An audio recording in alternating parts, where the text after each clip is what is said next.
1:10 की बस मिल सकती है हमें? बेटा जल्दी करो वरना छूट जाएगी।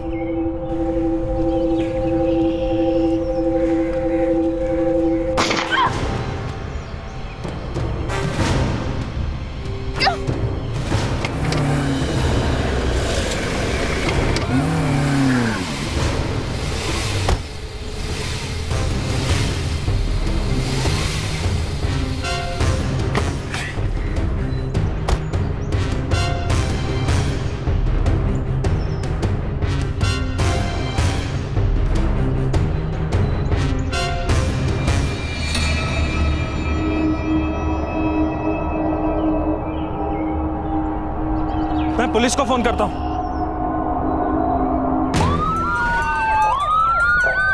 हटो हटो हटो। औरत मर चुकी है। और आदमी बेहोश है सर, सांसें चल रही हैं। सर मैंने फोन किया था।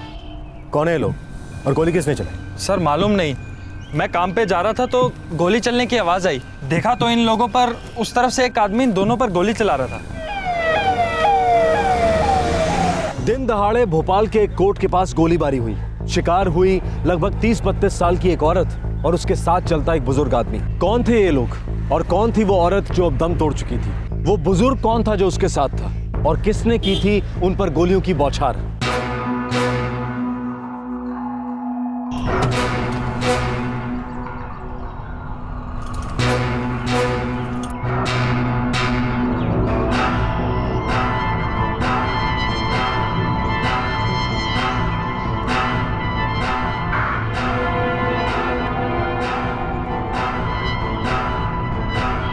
सर वो गाड़ी में बैठकर भागने की कोशिश कर रहा था। हम लोगों को जमा होता देखकर घबरा गया और गाड़ी छोड़कर उस तरफ से भाग गया।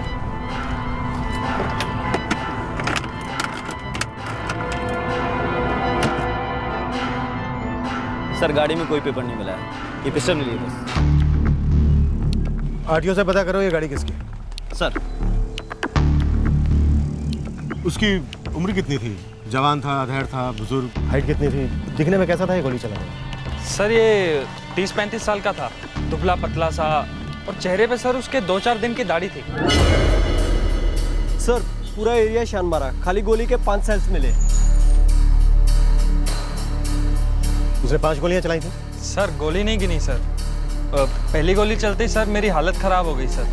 देखा तो पहले उसने औरत को गोली मार दी सर, उसके बाद उस बुजुर्ग को। उसे पहचान सकते हो अगर हमें तुम्हारी जरूरत पड़ी तो? हाँ सर पहचान लूंगा। अंकित इनका नाम, नंबर, एड्रेस नोट करो। जी सर। एक गोली पीठ पे सीधी रीढ़ की हड्डी पे जा लगी है, एक सीने में और एक पेट में। ऑन द स्पॉट डेथ हुई है। उस बुजुर्ग के क्या हाल है अभी? खतरे से बाहर है लेकिन अभी तक होश नहीं आया है।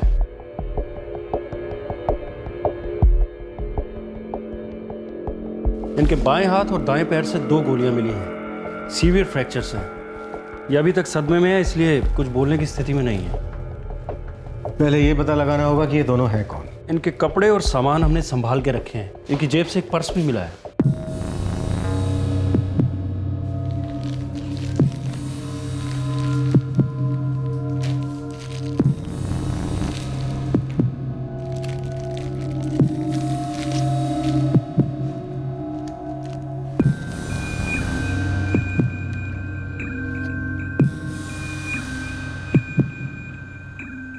कैलाश नाथ शर्मा,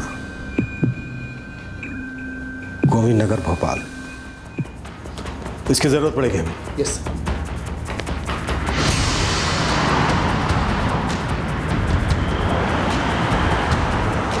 सर कार का रजिस्ट्रेशन नंबर आरटीओ को दिया हुआ है, थोड़ी देर में पता चल जाए गाड़ी किसके नाम है। बुजुर्ग का नाम कैलाश नाथ शर्मा है, औरत कौन थी अभी तक नहीं पता।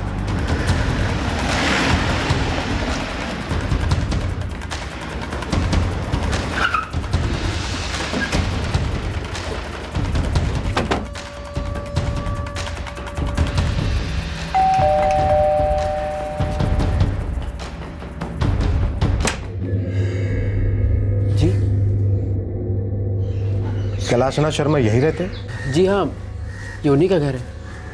मेरे पापा हैं वो।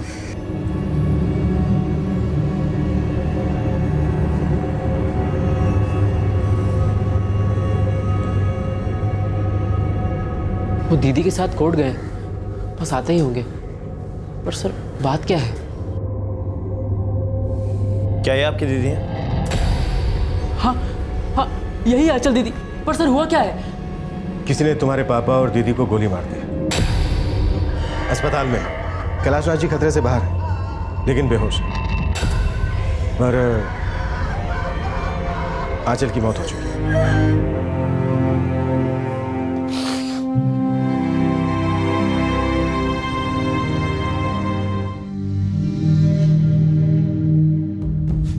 आंचल के पति कहाँ हैं?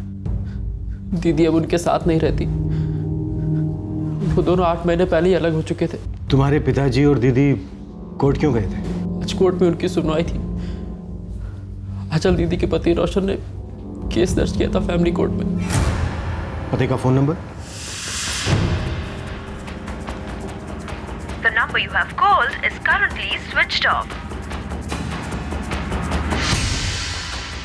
कहाँ रहता है ये रोशन?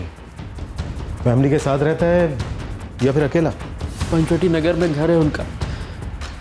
वही अपने माता पिता के साथ रहते हैं वो। कोई फोटो है रोशन का? दीदी के पास जरूर होगा। मैं घर जाके चेक करता हूँ।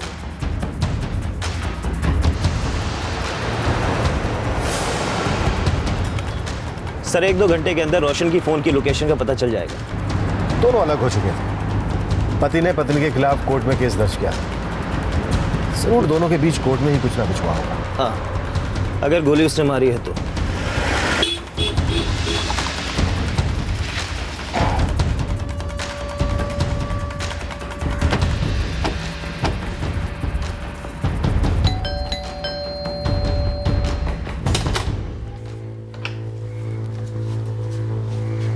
जी, रोशन देव बेटा है मेरा। सर मुझे सच में नहीं पता रोशन कहाँ है। उसका फोन बंद है। मैंने कहा ना आपसे, वो कोर्ट गया था, उसके बाद लौट कर आया ही नहीं। कोर्ट के बाहर रोशन की पत्नी आंचल का मर्डर हो चुका है। उसे किसी ने गोली मार दी। क्या? ये कैसे? कब? किसने मारा आंचल को? हमें शक है कि उसका मर्डर आपके बेटे ने किया। नहीं, ऐसा नहीं हो सकता। मेरा बेटा ऐसा नहीं कर सकता। वो अपनी पत्नी से बहुत प्यार करता है। पहले ये तो पता चले कि आपका बेटा है कहाँ। हमारा यकीन कीजिए, हमें नहीं पता कहाँ है वो। कल सुबह जब वो कोर्ट गया था तो बड़ा परेशान लग रहा था और उसके बाद से लौटा ही नहीं। सर मैं खुद उसे कई बार फोन लगा चुका हूँ, लेकिन फोन बंद मिल रहा है उसका।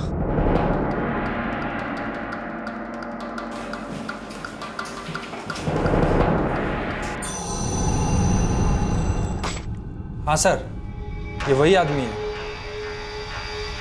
सर आई विटनेस योगराज का कहना है कि गोली चलाने वाला रोशन ही था और सर आरटीओ से पता चला है कि वो गाड़ी रोशन की ही थी। उसकी फोन की लोकेशन का कुछ पता चला? सर आखिरी लोकेशन कोर्ट के आसपास की थी, उसके बाद से उसका फोन स्विच ऑफ है। यह बात साफ हो चुकी थी कि आंचल और उसके पिता कैलाश नाथ पर गोली चलाने वाला कोई और नहीं, आंचल का पति रोशन ही था। ऐसा क्या हुआ था पति और पत्नी के बीच कि पति ने पत्नी की जान लेने जैसा कदम उठाया? क्या इस जुर्म की दस्तक तब तक किसी ने नहीं सुनी थी? मेरा बेटा परेशान जरूर था साहब, मगर वो ऐसा कभी नहीं कर सकता। प्रकाश जी, हमारे पास इस बात के सबूत हैं कि आपके बेटे ने ही अपनी पत्नी और ससुर पर गोली चलाई और तब से वो लापता है। कानून से भागकर उसकी परेशानी और बढ़ेगी और अगर आपने उसे बचाने की कोशिश की ना तो आपकी परेशानी भी बढ़ेगी। भगवान की कसम साहब, मैं कुछ भी नहीं जानता कहां है वो। अब क्या बचाऊंगा उससे? तब तो बचा नहीं सका जब सब कुछ बिखर रहा था। मेरे बेटे ने बहुत कोशिश की साहब, आंचल को, अपने बीवी बच्चों को घर लाने की बहुत कोशिश की। समझ में नहीं आ रहा आखिर उसने ऐसा क्यों किया। ऐसा क्या हुआ था दोनों पति पत्नी के बीच? और ये कोर्ट का क्या चक्कर है? क्या बताऊं साहब, पहले इंसान के हालात बिगड़ जाते हैं और बाद में उसकी बुद्धि फिर जाती है। सही और गलत का फर्क समझ में नहीं आता, बना बनाया सब कुछ बिगड़ जाता है। दोनों में बहुत प्यार था साहब। पिछले 8 साल से हमारी जिंदगी कितनी खुशहाल थी।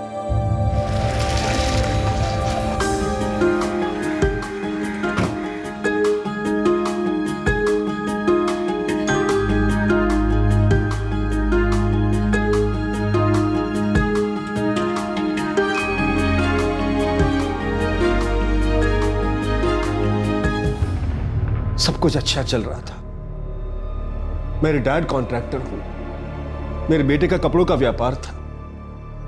पिछले 8 सालों से धंधे में अच्छी बरकत रही, मगर पिछले सालों से धंधे में बहुत बड़ा नुकसान हुआ। बस तब से सब कुछ बदल गया।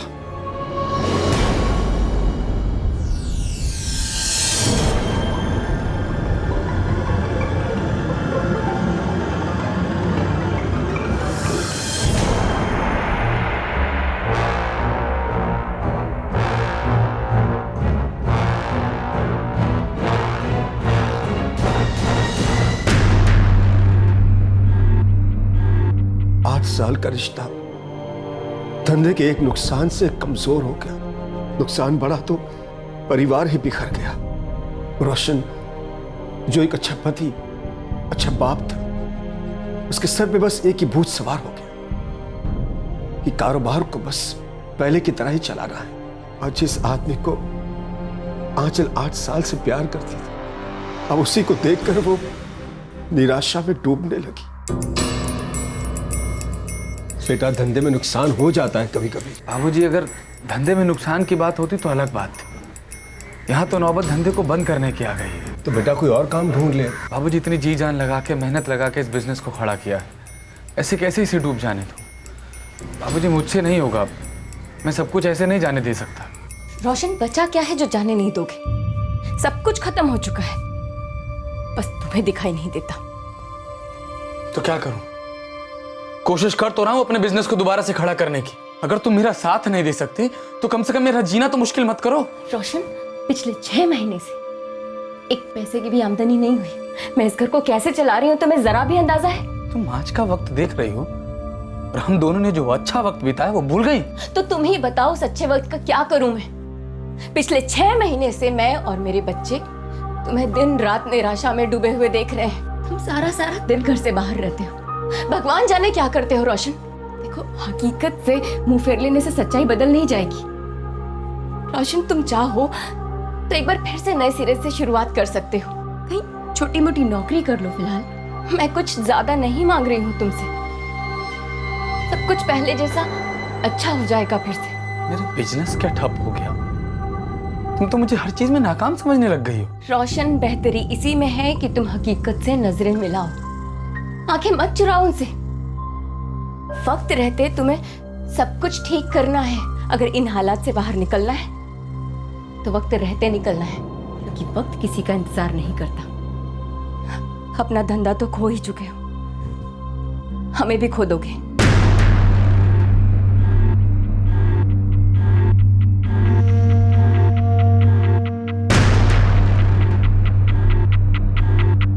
रोशन तो बस अपने धंधे को पटरी पर लाने की धुन में पागल था। उसे नजर ही नहीं आ रहा था कि उन दोनों का रिश्ता टूटने की कगार पर है। आज चलिए बर्दाश्त न कर सकी और एक दिन बच्चों के साथ घर छोड़कर चली गई। बेटा, ऐसा मत कर, ये ठीक नहीं है। ऐसे तो हालात और बिगड़ जाएंगे। बहुत हो चुका, मैंने चुपचाप रहकर बहुत सह लिया, और अब मुझे रोशन के साथ रहने में कोई मतलब नजर नहीं आता। और जो कुछ भी चल रहा है उसका बच्चों पर और मुझ पर बहुत बुरा असर पड़ रहा है। हम मिल बैठ के बात करते हैं, रोशन को मैं समझाता हूँ।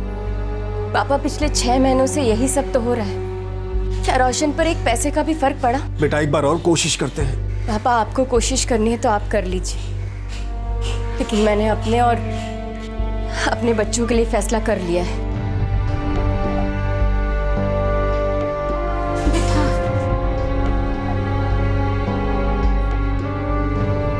वो मेरे साथ ऐसा कैसे कर सकती है? क्या बच्चे सिर्फ अकेले उसके हैं, मेरे कुछ नहीं है?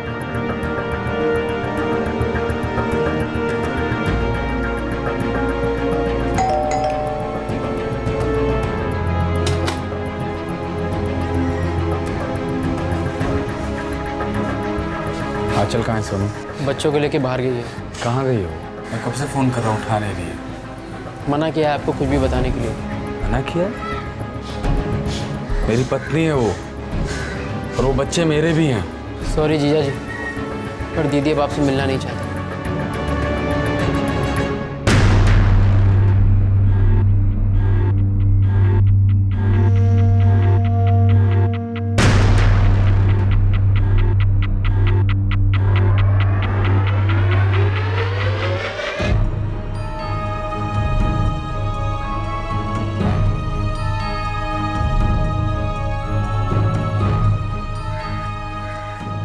दामाद जी आप बेकार में परेशान कर रहे हैं मेरी बेटी को।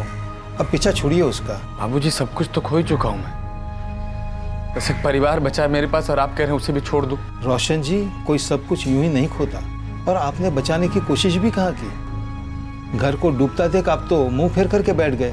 क्या करती मेरी बच्ची। देखिए उसने तय कर लिया जो करना था, वो आपके घर नहीं आना चाहती। एक बार आप मुझे उससे मिलने का मौका दीजिए, मैं उससे बात करना चाहता हूँ, उसको समझाना चाहता हूँ। वो ऐसे कैसे मुझे छोड़ के जा सकते। आप मुझे मिलने दीजिए।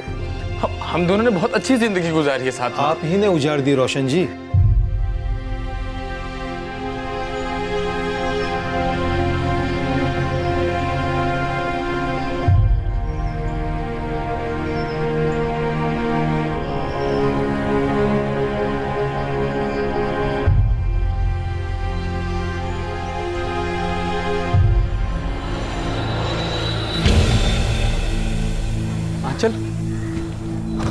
आंचल मेरी बात सुनो, मेरी बात सुनो। आंचल घर लौट चलो। आंचल मैं सब कुछ ठीक कर दूंगा। मैं तुमसे बहुत प्यार करता हूँ, तुम्हें चाहता हूँ। तुम्हारे बिना और बच्चों के बिना मैं नहीं जी सकता। आंचल मेरी बात सुनो, तुम मुझे छोड़ के ऐसे नहीं जा सकती। क्यों नहीं जा सकती रोशन? क्या कर रही हूँ मैं तुम्हारे साथ? तुम्हें जो बर्बादी करनी थी वो तुम कर चुके। अब मैं अपना और अपने बच्चों का भविष्य बचा रही हूँ। मैं हाथ जोड़ती हूँ, चले जाओ रोशन। आंचल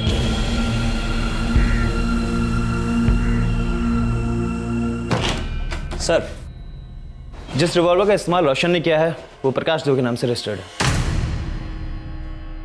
प्रकाश जी, मुझे ऐसा क्यों लग रहा है कि आपको इस बात का अंदेशा था कि आज आपका बेटा रोशन अपनी पत्नी का खून करने वाला है? आपकी पिस्तौल उसके पास थी। कोर्ट जाते वक्त वो उसे अपने साथ लेकर गया। पिस्तौल उसने कार में रखी इस इरादे से कि जब उसकी पत्नी आंचल कोर्ट से बाहर निकलेगी वो उस पर गोली चला देगी।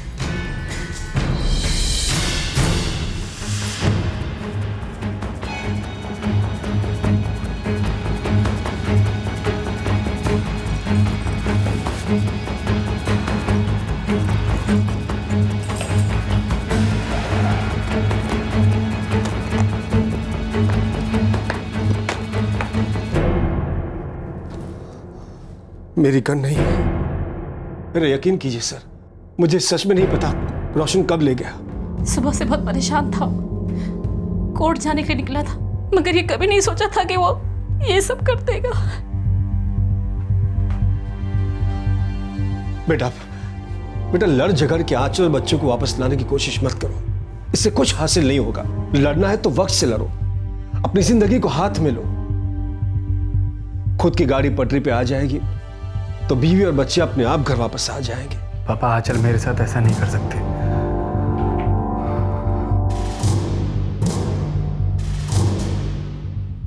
अब भी यकीन नहीं हो रहा कि मेरे बेटे ने अपनी पत्नी को मार डाला, अपने बच्चों की मां की जान ले ली।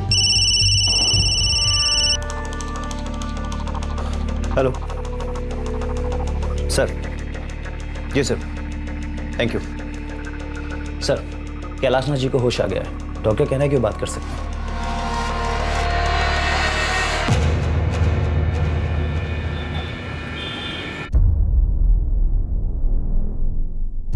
सुबह हम दोनों कोर्ट गए थे।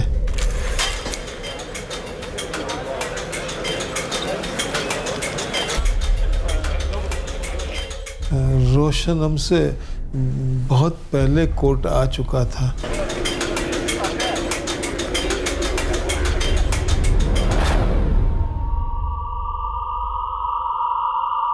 ऐसा कुछ होगा सोचा भी नहीं था।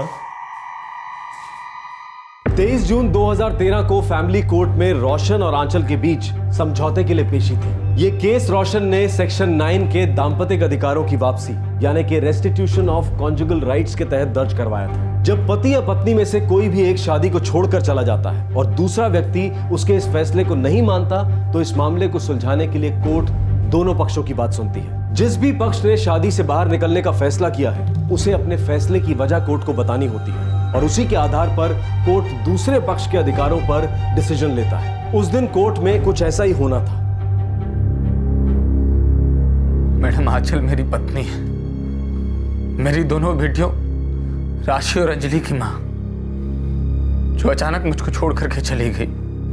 मैडम हमारी शादी को 8 साल हो गए।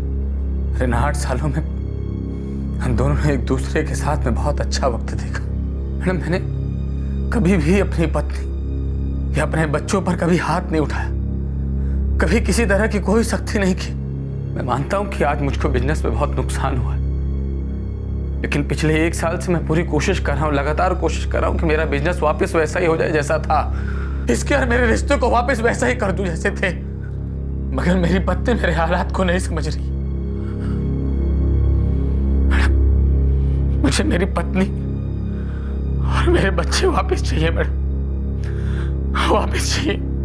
मिसेस आंचल, आप अपने पति के घर वापस क्यों नहीं जाना चाहते हैं?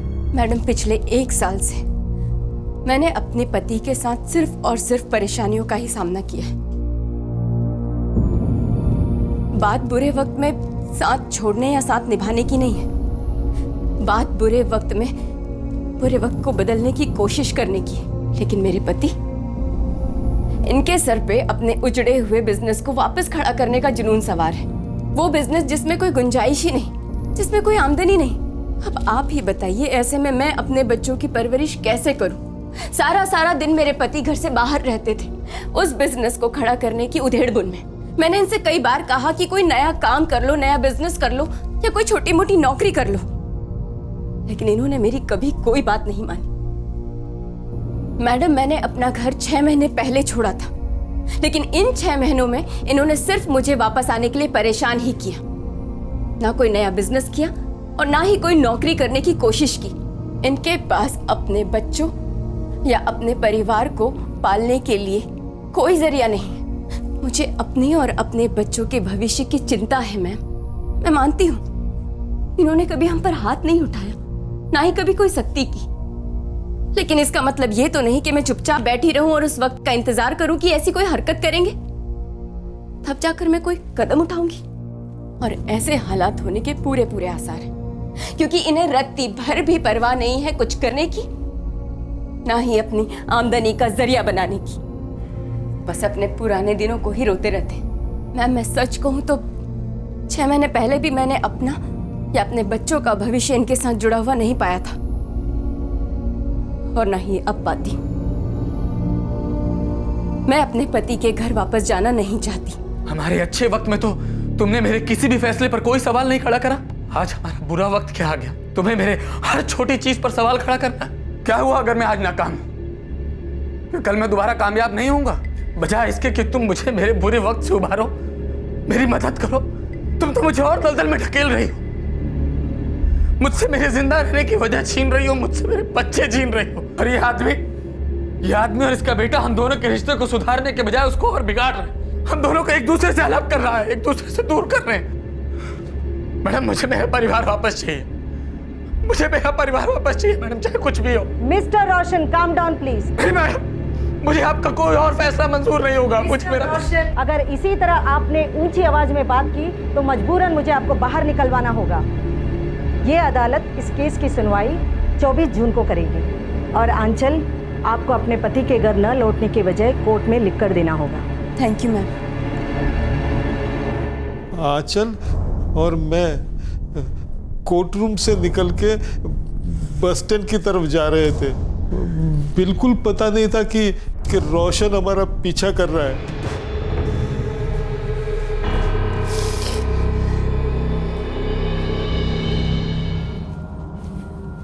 सर, उसका फोन अभी भी बंद आ रहा है। सिंह, उसके घर के बाहर निगरानी बढ़ा दो। उसके पिता के फोन को ट्रैकिंग पे डाल दो, हो सकता है वो दूसरा फोन इस्तेमाल कर रहा हो। और अपने सारे खबरियों को उसको फोटो दे दो। वो अपनी पत्नी का खून करके भागा है, जिसे वो अपने घर वापस लाना चाहता है।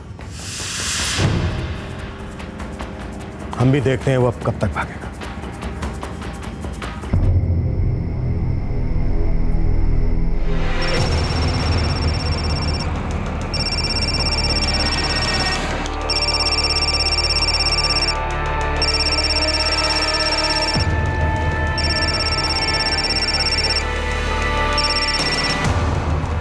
हाँ रोशन, हाँ बोल यार, कहाँ है तू? कौन बोल रहा है?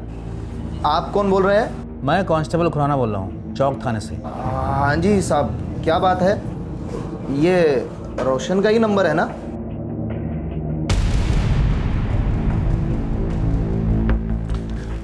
हमें तुम्हारा नंबर इस सेल फोन से मिला है। इसमें और कोई भी नंबर सेव नहीं है, लेकिन आखिरी फ़ोन तुमको किया गया था 21 जून को। जी हाँ, ये मेरे दोस्त रोशन देव का फ़ोन है। क्यों, क्या बात है?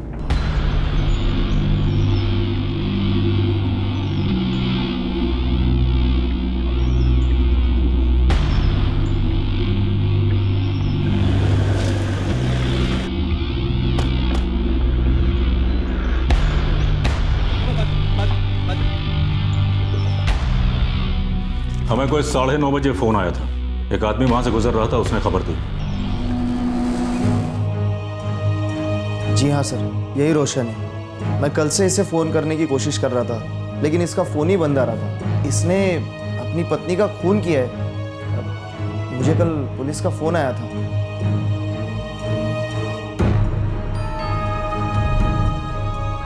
उसने 21 जून को मुझसे फ़ोन पर बात की थी।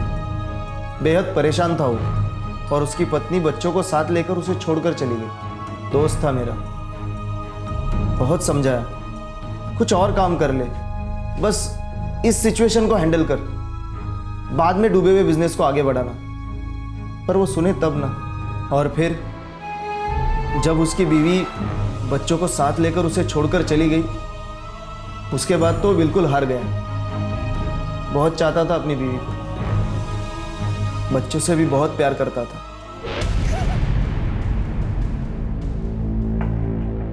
सर, हमने एफआईआर दर्ज कर ली है।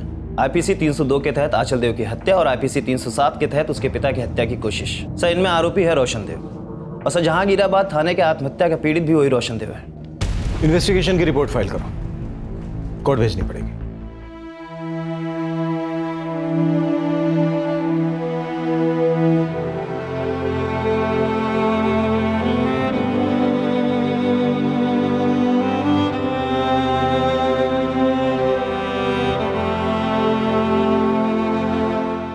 पढ़ाई कर रही थी साहब, बोला थक गई हूँ, हाथ पांव अकड़ रहे हैं, बाहर टहल के आती हूँ। अब गई फिर वापस ही नहीं लौटी साहब। की बोल टहलने के लिए गई और वापस नहीं आई लड़की? जी साहब। किसी लड़का के साथ भाग गई लड़की? आजकल के लड़के लोग ऐसे ही करता है। नहीं साहब, मेरी बच्ची ऐसी नहीं है। सुबह 10 से शाम 4 तक पढ़ रही थी साहब। मेरी बेटी 12वीं के इम्तिहान की तैयारी कर रही थी।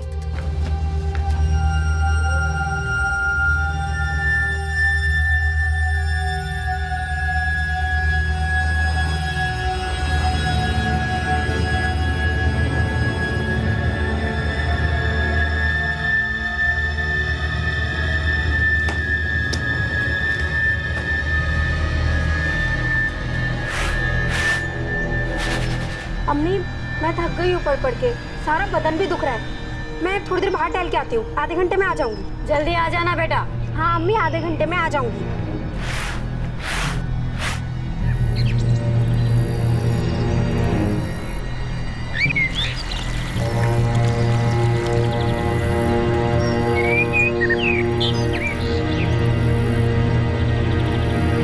साहब, काफी देर तक बच्ची घर वापस नहीं लौटी। जब मैं शाम को घर वापस लौटा तो सोफिया की अम्मी दरवाजे पर खड़ी हुई थी, बहुत परेशान थी। बस मैं और मेरा बेटा शाहिद तुरंत उसको ढूंढने निकल पड़े साहब। Sophia, Sophia, Sophia! ए भैया, तुमने हमारी बच्ची सोफिया को देखा इधर कहीं? नहीं, मैंने देखा। सोफिया, सोफिया, सोफिया, सोफिया को देखा क्या तुमने? सोफिया, उधर उधर उधर। सोफिया, सोफिया को देखा तुमने?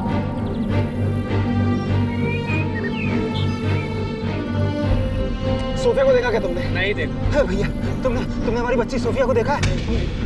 कुछ पता नहीं चल रहा है, आखिर ये गई कहाँ लड़की? सोफिया की सहेली क्या देखते हैं? नहीं भाईजान, सोफिया तो आज यहाँ आई नहीं। काकोली वो कुछ बोली थी क्या? किसी और सहेली के घर जा रही है और कुछ? आखिरी बार मैं उससे कल मिली थी और तभी तो वो कुछ नहीं बोली। नहीं चाचा, सोफिया नहीं आई यहाँ। आज तो हम मिलने ही नहीं वाले थे। पढ़ाई करके बोली थोड़ा सा टहल के आते हैं, पर अभी तक वापस ही नहीं आई। इमरान भाई, मुझे लगता है कुछ गलत हुआ है, आप फौरन थाने चले जाइए। साहब, मेरी बच्ची ना तो किसी के घर गई है और ना ही किसी ने उसको बाहर जाते देखा है। साहब, मेरी बच्ची बहुत मन लगा के पढ़ाई करती थी, ऐसे कैसे जा सकती है वो? उसके साथ तो जरूर कुछ गलत हुआ है साहब। तू करता क्या है इमरान? चावल के गोदाम में काम करता हूँ, दिहाड़ी पे। ये मेरा बेटा शाहिद है, कॉलेज के पहले साल में है। साहब, मेरे दोनों बच्चे बहुत मेहनती हैं पढ़ाई में। तेरी बेटी 19 बरस की थी ना? जी साहब। मतलब नाबालिग नहीं थी। अब हो सकता है किसी बॉयफ्रेंड का चक्कर में किसी लड़के के साथ मिलने गई हो और उसके साथ भाग गई हो। नहीं साहब, मेरी बेटी वैसी लड़की नहीं है। नहीं जी, वो पढ़ाई कर रही थी, उसे 12वीं के बाद नर्सिंग की पढ़ाई करनी थी। मेरी बच्ची ऐसी नहीं है, उसने आज तक हमसे कोई बात नहीं छुपाई है साहब। इमरान तू मजदूर आदमी, अब आजकल की लड़कियों के बारे में नहीं जानता, कई चक्कर चलते हो। अब हर बात अपने माँ बाप को थोड़ी ना बताएगी, है जवान लड़की है। खैर 48 घंटे तक तो इंतजार कर, फिर देखते हम क्या कर पाएंगे। वैसे हमारा तजुर्बा कहता है कि वो लड़की किसी के साथ भाग गई। सर अगर कोई शक सुबह जैसी बात होती, किसी ने कुछ देखा होता तो बताता, पुलिस से कोई बात छिपता है। अब क्या कार्रवाई करनी है ये तो हम 48 घंटे बाद ही तय कर पाए।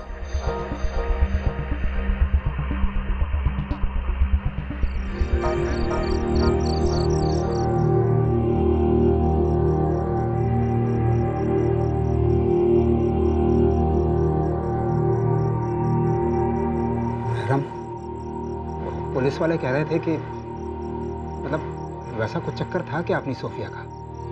मतलब तूने कभी सुना है उसका लड़के वड़के का चक्कर हो? नहीं, मेरी बच्ची एकदम सीधी सादी लड़की है। सुबह से मन लगा कर पढ़ाई कर रही थी। अब्बा, पुलिस वाला कुछ भी बोले, मैं जानता हूँ मेरी बहन को। सोफिया ऐसा कर ही नहीं सकती, बिल्कुल नहीं कर सकती। मुझे तो कुछ और ही डर लग रहा है। उसके साथ कुछ बुरा ना हो।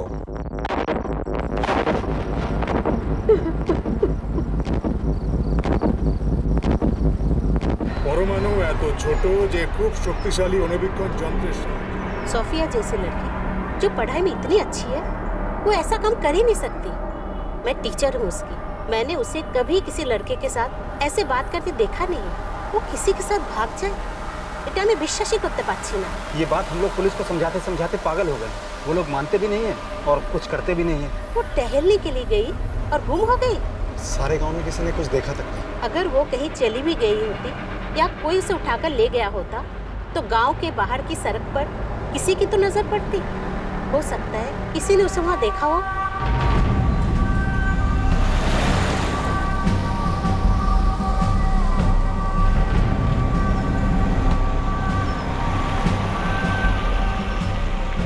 मैं तो कल दिन भर यहीं था इमरान भाई, मैंने नहीं देखा तुम्हारी बेटी को।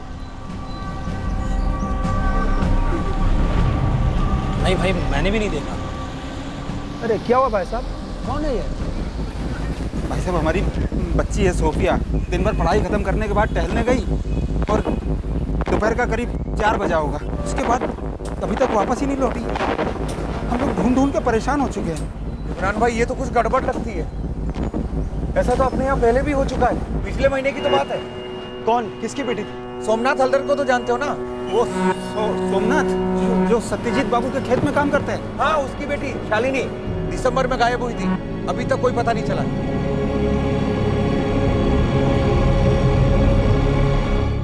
एक ही गांव की 2 लड़कियां लापता। 1 महीने पहले शालिनी हालदार और अब सोफिया सुलेमान। क्या शालिनी को ढूंढ पाया उसका परिवार? क्या राज था इन दोनों के यूं लापता हो जाने के पीछे?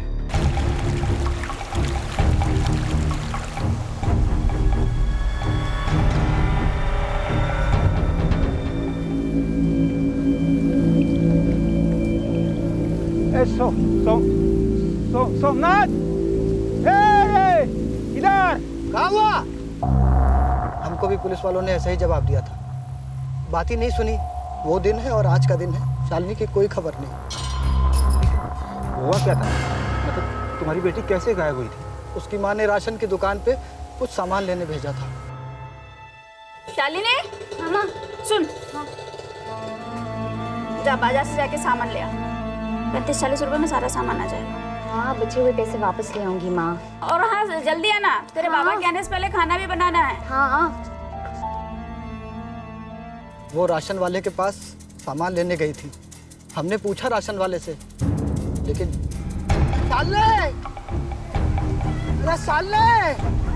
श्याम भाई, शालिनी को देखा क्या? हाँ, वो यहाँ आई थी। मुझे तो ये भी याद है कि वो यहाँ से क्या क्या सामान लेके गई। श्याम भाई, लेकिन वो अभी तक घर नहीं लौटी। ये मैं कैसे बता सकता हूँ कि वो यहाँ से निकल के कहाँ चली गई। ए बाबा, शालिनी को देखा, शालिनी को देखा।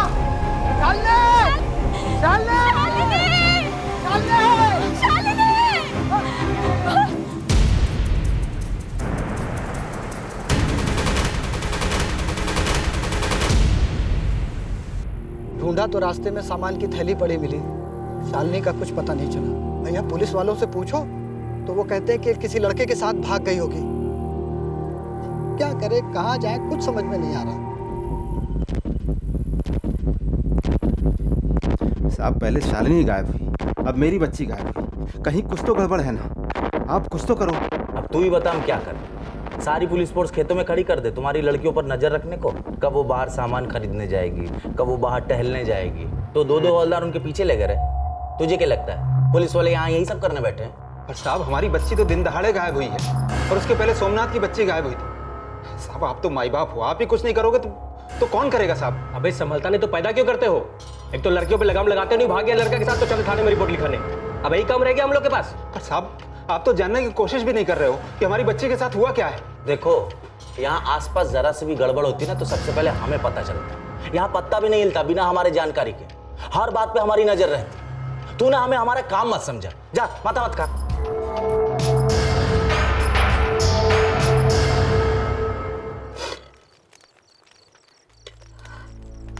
कुछ खा लीजिए।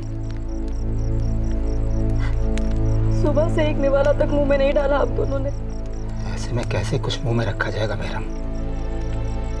हमारी जान हलक में अटकी हुई है, हमारी बच्ची गायब हुई है।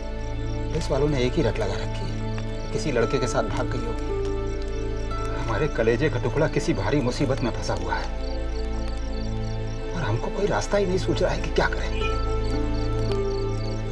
ऐसे में कैसे कुछ खाया जाएगा, तू ही बोल।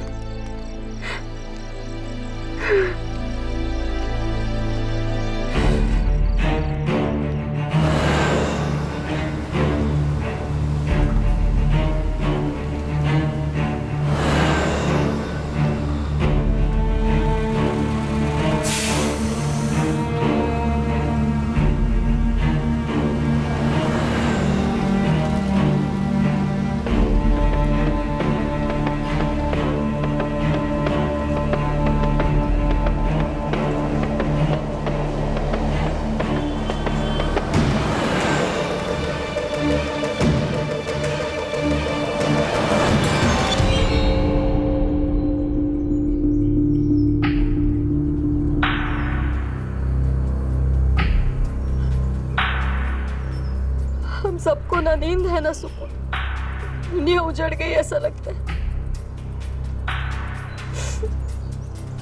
पर ऐसा कब तक चलेगा? तू ही बता मैं क्या करूं।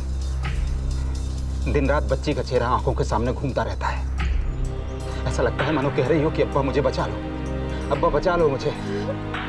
लेकिन मुझे तो यह भी नहीं पता इस वक्त वो है कहाँ ढूंढूं उसे, कहाँ बचाऊं।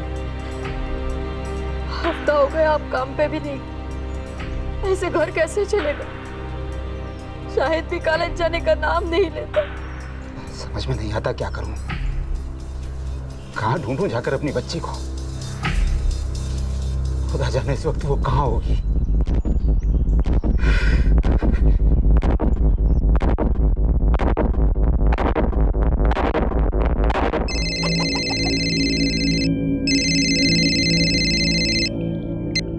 हेलो इमरान भाई, मैं हरेंद्र नाथ बोल रहा हूँ। जी हरी बाबू बोलिए। इमरान भाई, मेरे बेटे आशीष ने सोफिया को देखा है। क्या?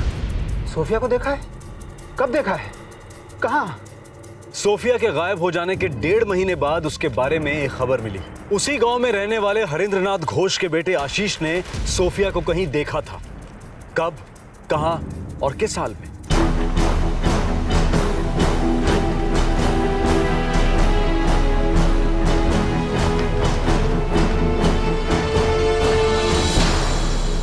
कहाँ देखा बेटा आशीष तुमने? मैं कोलकाता में था, मुझे नहीं पता था कि सोफिया गायब है। लेकिन देखा कहाँ तुमने उसे? एस्प्लेनेड बस स्टेशन पे। कब? करीबन 1.5 महीने पहले। शायद वो वही दिन था जिस दिन से सोफिया गायब हुई। वो कर क्या रही थी?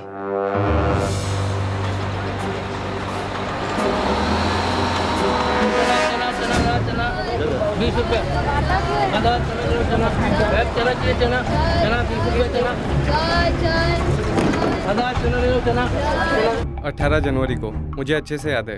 18 तारीख थी वो, मैं हल्दिया जा रहा था, बस की लाइन में खड़ा था जब मैंने सोफिया को देखा। चने वाला चना एकदम गरम कड़क। नहीं।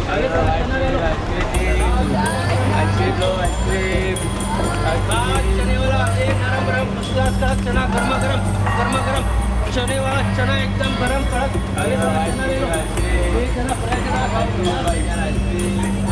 उसके साथ कोई और भी था क्या? 2 लड़के थे, करीबन 20-21 साल के होंगे। सोफिया पक्का उनके साथ जा रही थी? लगा तो कुछ ऐसा ही था, लेकिन जब मैं घर आया और बाबा ने बताया कि सोफिया लापता है, तब मुझे एहसास हुआ कि शायद वो उनके साथ अपनी मर्जी से नहीं जा रही थी। चने वाला एक नरम गरम फर्स्ट क्लास का चना गर्मा गरम चने वाला चना एकदम गरम कड़क। उस वक्त मैंने ध्यान नहीं दिया, मुझे लगा कि अपने किसी पहचान वाले के साथ जा रही होगी, पर अब लगता है कि शायद वो लोग उसे जबरदस्ती ले जा रहे थे। हालांकि दूर से देख के मैं पक्का नहीं बोल सकता। देख लिया, भाग गई ना वो 2 जवान लड़कों के साथ। एक के साथ उसका चक्कर होगा और दूसरा उस लड़के का दोस्त होगा। पर साहब आशीष ने देखा है, उसे जबरदस्ती उठा के ले जा रहे थे। तू हमको बेवकूफ समझता है? आशीष से बात हुआ है हमारी, उसने साफ बोला है कि लड़की अपनी मर्जी से नहीं जा रही थी, लेकिन मजबूर भी नहीं लग रही थी। सोच के देखना, खुलेआम वो उनके साथ थी बस स्टेशन पे, इतने सारे लोगों के बीच। अगर जोर जबरदस्ती का मामला होता तो चीखती चिल्लाती, किसी से मदद मांगती, ऐसे चुपचाप कहीं नहीं चली जाती। क्योंकि चिड़िया अपनी मर्जी से उड़ रही थी। मतलब आप लोग कोशिश भी नहीं करेंगे सोफिया को ढूंढने की, बस अपनी बात पे अड़े रहेंगे कि वो भाग गई। सुन ले छोकरे, ऊंची आवाज में बात मत करना। मैं पब्लिक सर्वेंट हूँ, तेरा नौकर नहीं, और पब्लिक सर्वेंट से कभी ऊंची आवाज में बात मत करना। अरे तुम लोग तो पीछे ही पड़ गए। पुलिस क्या क्या करेगी? तू खुद बोल रहा था कि 2 लड़कों के साथ गई है। 19 साल की बालिग लड़की, किसी लड़के के साथ चक्कर चल रहा था उसका। तुम लोग को बताती तो मारते पीटते उसको। इसी डर से वो घर छोड़ के भाग गई। इसमें पुलिस क्या करेगी? सोफिया ऐसा कुछ नहीं करेगी, उसे जबरन उठाया गया है। आप समझते क्यों नहीं है साहब? अब आप मदद करो साहब मेरी। अब लड़की नहीं मिल रही तो तरह तरह की कहानी बना रहे हो यहाँ बैठे बैठे। वो अपनी मर्जी से गांव से गई है कोलकाता, और वहां से कहीं और चली गई। अब हम कहाँ कहाँ ढूंढे उसे? सर, लड़की खुद नहीं चाहती घर वालों को कुछ पता चले। अब इतने बड़े देश में कहीं भी जा सकती है।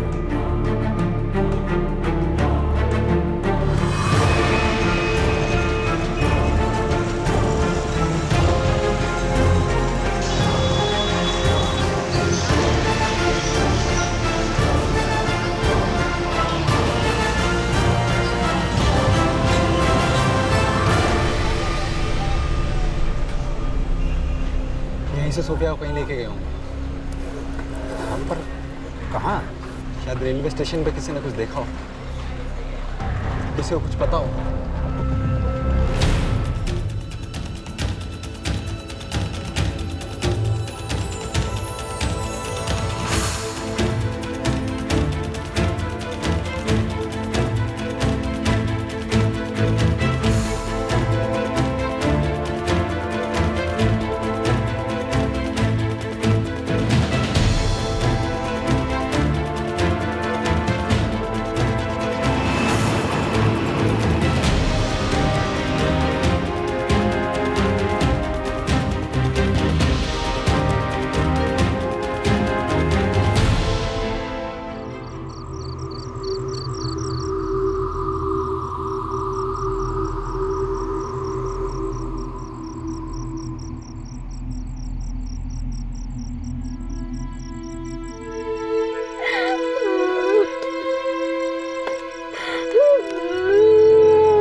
क्या हुआ? क्या अम्मी? अम्मी अम्मी, अरे क्या हुआ तू जल्दी चल, उधर बाहर देख डॉक्टर।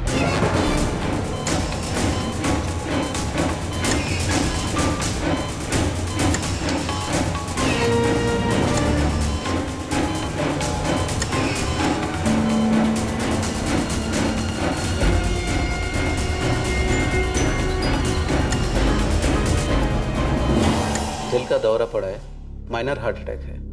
से हमारी बच्ची लापता हुई है, ऊपर वाले का कहर टूट पड़ा है हम पर साहब। हाँ, अम्मी ठीक तो है ना? ठीक है, मगर दिल का दौरा पड़ने से शरीर के बाएं तरफ लकवा मार गए। आपको उनका ख्याल रखना पड़ेगा।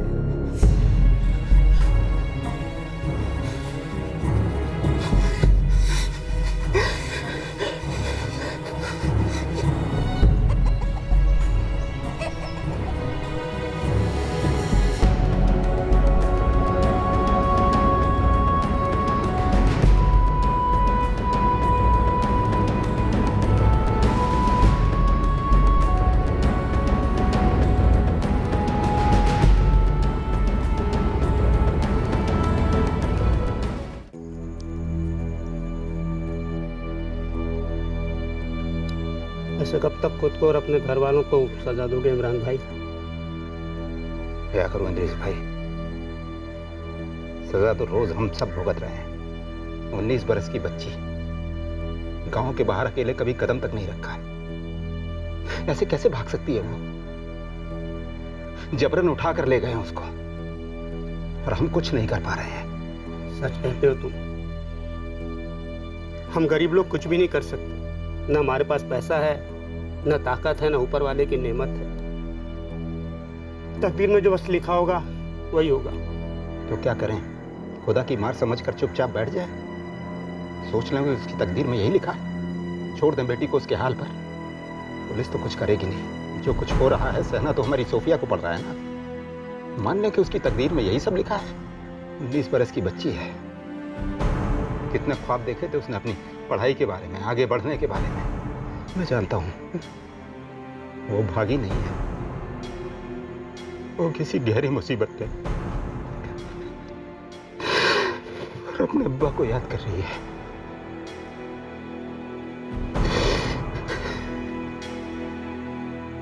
तकदीर, नसीब, डेस्टिनी, जो होना लिखा था वो हो गया। वो तो होना ही था, होने को कौन टाल सकता है। कार तेजी से आ रही थी, सिग्नल तोड़ा, मोटरसाइकिल से टकराई, सवार गिर गया, चोट लगी या फिर अपनी जान खो बैठा। तकदीर में लिखा था। जिस बेपरवाह आदमी ने सिग्नल तोड़ा वो लाल बत्ती नहीं देख सका। तकदीर का लिखा भला कैसे पड़ता? एक लड़की घर से बाहर टहलने के लिए निकलती है और लापता हो जाती है। जांच शुरू होने से पहले ही पुलिस अपना फैसला सुना देती है कि किसी के साथ भाग गई होगी। थोड़ी सी भी कोशिश किए बगैर वो इस नतीजे पर पहुंच गए। ये समझना मुश्किल नहीं है कि खोए हुए लोग क्यों नहीं मिलते, हमेशा लापता ही क्यों रह जाते हैं। एक माँ, एक बाप, एक भाई के लिए ये कभी भी तकदीर का लिखा हुआ नहीं हो सकता कि उनके घर का एक बच्चा यूं लापता हो जाए। ये कोई किस्मत का लिखा नहीं होता और ना ही दूसरों के लिए या किसी के लिए भी होना चाहिए। सोफिया के गायब हो जाने के 3 महीने बाद अचानक एक फोन कॉल आया और इमरान को अब एक हल्का सा अंदेशा मिला कि उसकी बेटी कहां हो सकती है।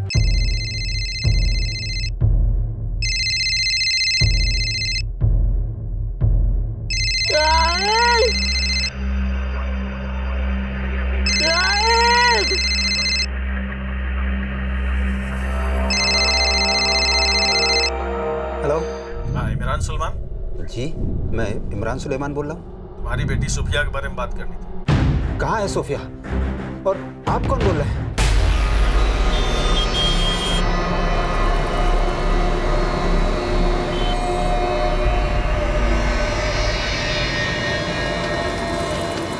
मुझे कोठे का नंबर याद नहीं, लेकिन दिल्ली में जीबी रोड पर एक कोठे में है वो। सोफिया कोठे पे क्या कर रही है? अब कोठे पे लड़की क्या कर रही है ये भी समझाना पड़ेगा क्या? देखो भाई, मुझे कोई चक्कर में नहीं पड़ना है। अरे वो बार बार रोकर बोली मुझे बचा लो, मुझे बचा लो। मुझे दया आ गई और उसने ये एक नंबर दिया, बोली मेरे अब्बा का नंबर है। मैंने तुम्हें फ़ोन करके बता दिया, तुम जानो क्या करना है भाई। मैं फ़ोन रखता हूँ। हेलो हेलो हेलो, सुन सुन, अब्बू किसका फोन था? क्या कह रहा था? हमारी सोफिया दिल्ली में है। क्या कर रहे हैं? कोठे में हमारी बच्ची किसी कोठे पर है।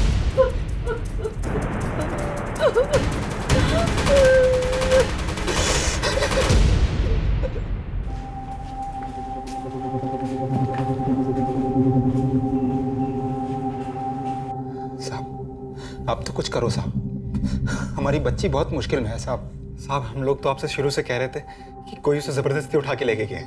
देख इमरान, बात को समझ, मामला बहुत संगीन हो चुका है और तेरी बेटी भी तो अब दिल्ली में है ना। और सर, अब लड़की दिल्ली में है और किडनैप का केस है, अब दिल्ली पुलिस के अंडर आएगा। हाँ, मैं भी यही कहने वाला था। अच्छा यही होगा तुम दिल्ली जाकर केस दर्ज करो और वहां के पुलिस से मदद मांगो। बहुत गरीब लोग हैं साहब, सुना है दिल्ली बहुत बड़ा शहर है, कहाँ कहाँ ढूंढेंगे साहब? इमरान तो बिल्कुल सही बोल रहा है। दिल्ली बहुत बड़ा शहर, वहाँ बहुत बड़े बड़े लोग रहते हैं। वहाँ की पुलिस से मदद मांग, उनके पास बहुत ताकत है। और अगर तेरी बेटी दिल्ली में है तो यहाँ बैठ के हम क्या उखाड़ लेंगे?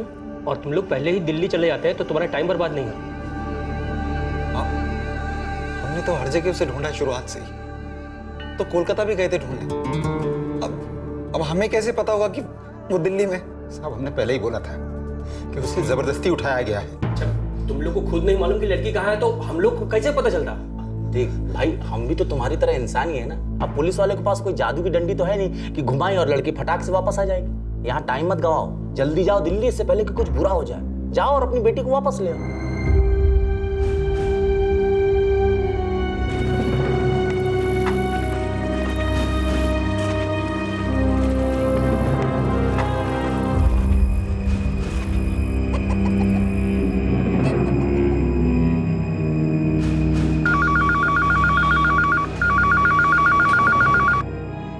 जी मैं इमरान सुलेमान बोल रहा हूँ बंगाल से। अबे पागल हो गया क्या इमरान? अबे पता है ना ये पीसीयू है, 25 बार फोन कर चुका तू। अबे नहीं जानता किस उल्लू के पट्टे ने तेरे को फोन किया? भाई साहब मेरी बच्ची लापता है और उस आदमी ने फोन करके बताया है कि वो वहाँ के किसी कोठे में फंसी हुई है। अबे तो मैं क्या करूँ? मैं देश का प्रधानमंत्री हूँ जो उसे ढूंढ के लाऊं? अबे दिन में 500 लोग आते हैं यहाँ फोन करने के लिए, किस किस को याद रखूँ? साहब मैं बंगाल से बोल रहा हूँ और दिल्ली यहाँ से बहुत दूर है साहब। अबे 25 बार यही टेप बजा चुका है। तू बंगाल से फोन लगा या अमेरिका से, आखिरी बार सुन ले, ये दिल्ली का पीसीओ है और यहाँ पे तेरी बेटी नहीं है।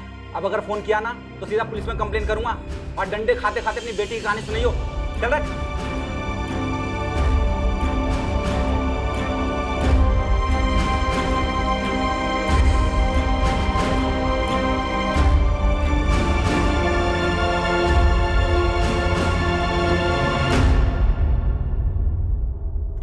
तुम दोनों दिल्ली जाओ, जाओ दिल्ली। लोगों को जो बोलने दो। मुझे मेरी बच्ची घर चाहिए।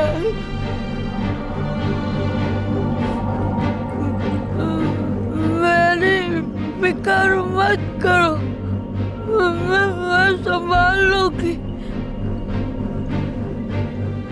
चलते अब्बू। सोफिया को उस हाल में कैसे छोड़ सकते हैं?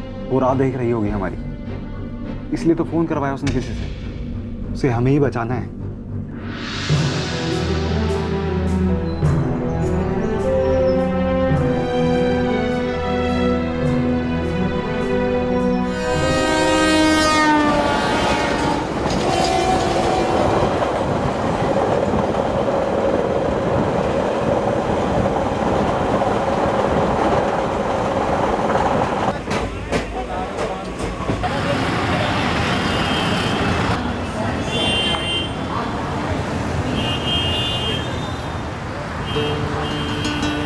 ये तो बहुत बड़ी जगह है, कहाँ कहाँ ढूंढेंगे यहाँ पर?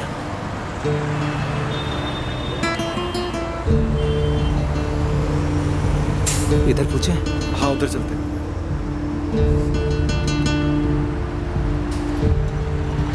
भैया ये जीबी रोड किधर पड़ेगा? वो जीबी रोड पड़ेगा आगे से, बाहर निकलो, बस पकड़ लेना और लास्ट स्टॉप पे उतर जाना। कितने नंबर बस जाएगी? वो पता नहीं, वहाँ काउंटर लगा हुआ है, पता कर लेना। बाहर से पता नहीं कितनी देर में आएगी बस।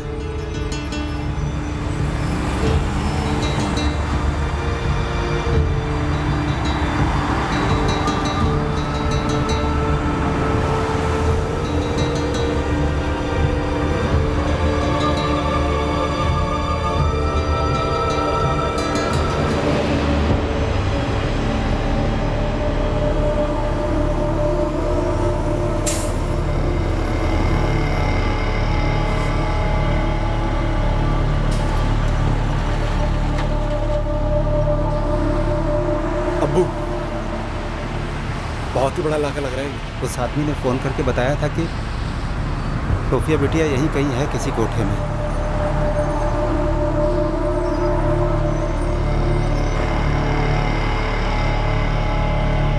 क्या कोठा? हाँ सरदार जी, कोठा। सरदार जी हमें पता चला है कि हमारी बेटी सोफिया यहीं कहीं किसी कोठे में फंसी हुई है। यहाँ सैकड़ों कोठे हैं और सब रात को खुलते हैं जब सारी दुकानें बंद हो जाती हैं। आप एक काम करो, रात को यहाँ कर पूछताछ करो, ज़्यादा बेहतर रहेगा। जी।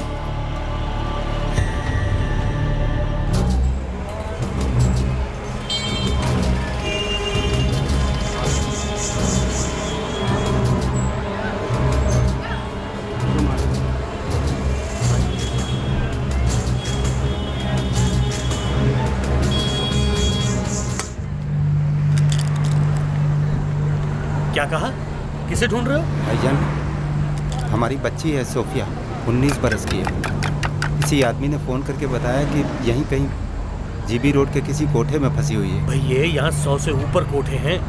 कितने? 100 से ऊपर। कहाँ कहाँ ढूंढोगे? कुछ नंबर वगैरह बताया? 56, 42, 73। नंबर तो वो कुछ नहीं बताया। फिर तो बहुत मुश्किल है भैया। मान लिया नंबर पता चल भी गया तो लड़की तक पहुँचना और उसे वहाँ से निकालना मजाक नहीं है। भाई साहब, ज़बरदस्ती जो है जीबी रोड पे उसको रोक के रखा हुआ है। उसने किसी से मिन्नतें की हैं कि मेरे अब्बा तक ये संदेश पहुंचा दो। अरे मेरे बाप, अब तुझे कैसे समझाऊं?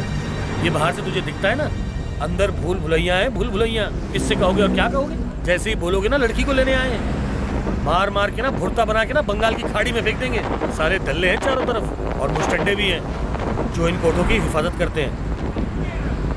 भाईजान, तो फिर आप ही बता दो हम कैसे बचाएं अपनी सोफिया को। देख ऐसा है, यहाँ सारा काम मिली भगत से चलता है और सबके हाथ बंधे हैं। मान ले तुझे पता चल भी गया कि लड़की फला कोठे में, मान ले 73 नंबर में है और कोशिश करके तू वहाँ पहुँच भी गया तो 2 मिनट में लड़की गायब, समझे? यहाँ तो साले मच्छर भी काल लेकर घूमते हैं। कोई तो रास्ता होगा। करेगी कि नहीं पता नहीं। हाँ, अगर कुछ कर सकती है तो यहाँ की पुलिस कर सकती है। यहाँ की पुलिस धड़ल्ले से किसी भी कोठे में घुस सकती है। यहाँ का थाना किधर है? अरे ये रहा, 10 मिनट का रास्ता है यहाँ से सीधा लाल कुआं पुलिस स्टेशन। कोशिश करके देख लो। चलिए।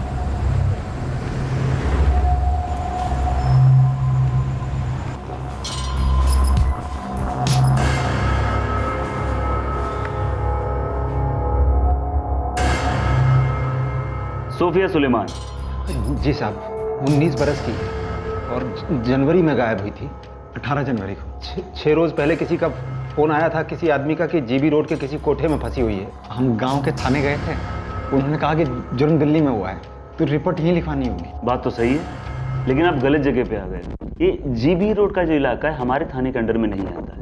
इसके लिए आपको कमला नगर मार्केट पुलिस स्टेशन जाना होगा और वहाँ रिपोर्ट लिखानी होगी। बहुत दूर से आए हैं, हमें नहीं पता कि कौन सा थाना कहाँ पर पड़ता है। हमारी बच्ची 3 महीने से गायब है और उस पर न जाने क्या क्या गुजर रही होगी। साहब कुछ तो मदद करो आप। देखिए, मैं आपकी मदद ही कर रहा हूँ, आप समझ नहीं रहे। हर पुलिस स्टेशन का अपना एक एरिया है और कौन सा एरिया कौन से पुलिस स्टेशन के अंडर में जाएगा ये सब तो ऊपर वाले फिक्स करते हैं ना। और जो जुर्म हमारे इलाके में नहीं हुआ है भला हम उसकी कंप्लेंट कैसे लिख सकते हैं? इसके लिए आपको कमला नगर मार्केट पुलिस स्टेशन ही जाना।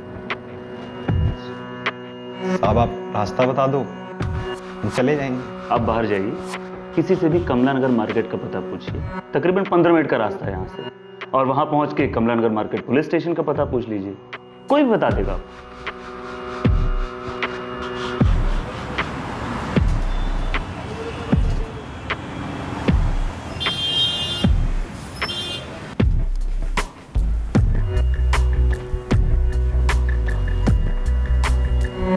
देखिए, जीबी रोड बहुत बड़ा एरिया है, कुछ 100 से ज़्यादा कोठे हैं यहाँ।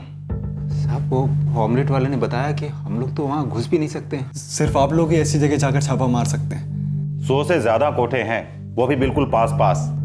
हम एक जगह रेड करेंगे तो खबर सब जगह फैल जाएगी, और अगर आपकी बेटी वहाँ हुई भी तो वो उसे छुपा देंगे।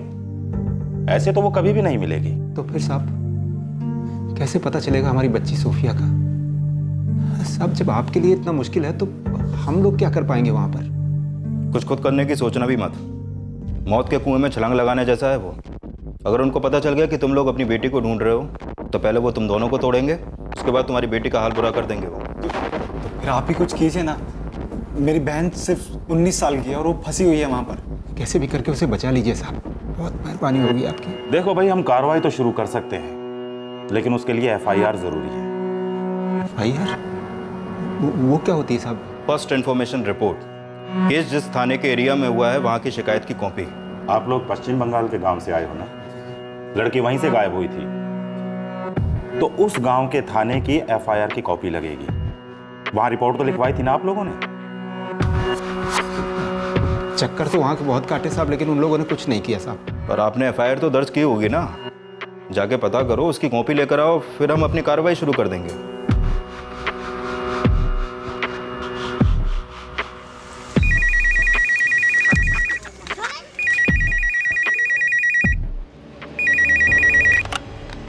हेलो साहब मैं इमरान सुलेमान बोल रहा हूँ, सोफिया सुलेमान का अब्बा। कौन सुलेमान? साहब इमरान सुलेमान, सोफिया का बाप साहब। मैं आपके थाने में कई बार आ चुका हूँ साहब। हाँ, क्या काम क्या है? साहब वो सोफिया सुलेमान के केस की वो FIR की कॉपी चाहिए थी साहब। केस क्या था? जनवरी में गांव से गायब हुई थी साहब। वो मैं सरकार साहब से और चटर्जी साहब को सब मालूम है साहब, उनसे मैं कई बार मिला था साहब। FIR नंबर बताओ। नंबर? अब नंबर तो मुझे मालूम नहीं, मैंने पूछा नहीं साहब। मैं इस वक्त दिल्ली में हूँ। सरकार साहब ने और चटर्जी साहब ने कहा था कि दिल्ली में जाके रिपोर्ट लिखानी पड़ेगी साहब। अब यहाँ के थाने वाले कह रहे हैं साहब कि वहाँ के FIR की कॉपी चाहिए साहब। देख भाई, या तो FIR नंबर बता या तो फिर बाद में फ़ोन कर, तब तक मैं साहब से बात कर लेता हूँ। साहब मैं क्या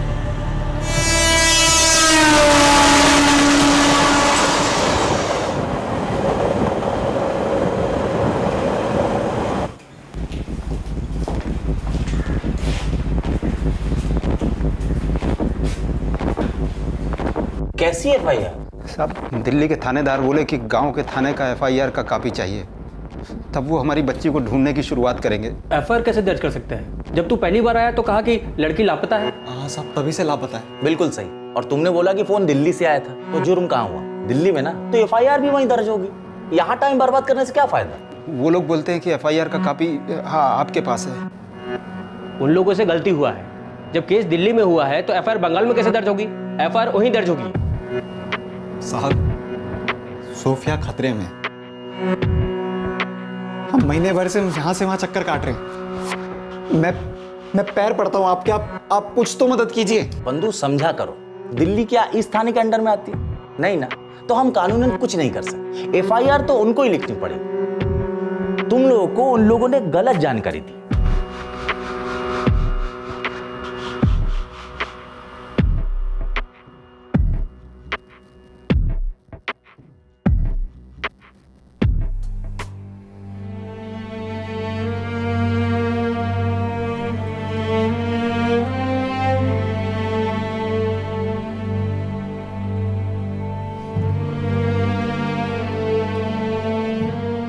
अम्मी मैं थक गई हूँ पढ़ के, मैं थोड़ी देर बाहर टहल के आती हूँ। जल्दी आ जाना बेटा। हाँ अम्मी, आधे घंटे में आ जाऊंगी।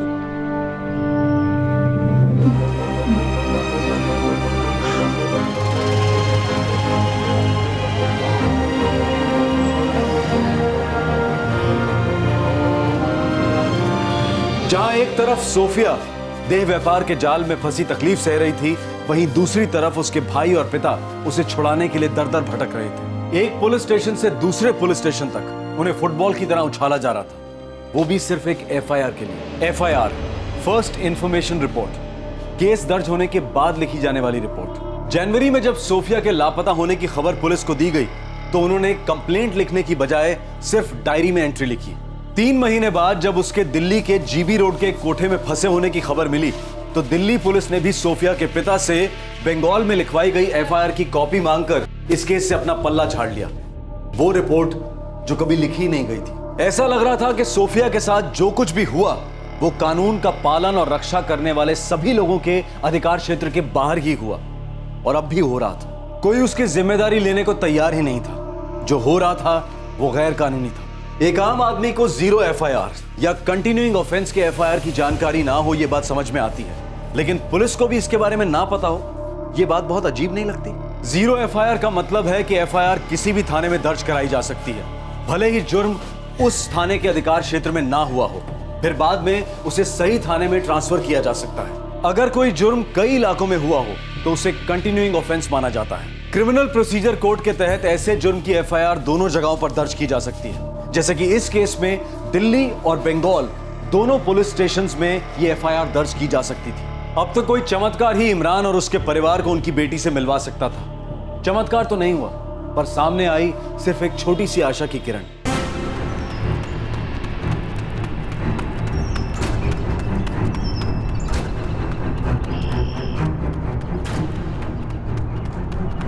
क्या? शालिनी वापस आ गई है।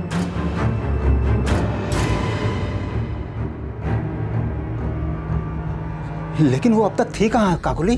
सुना है कहीं दिल्ली में ही थी। कोई जीबी रोड करके है।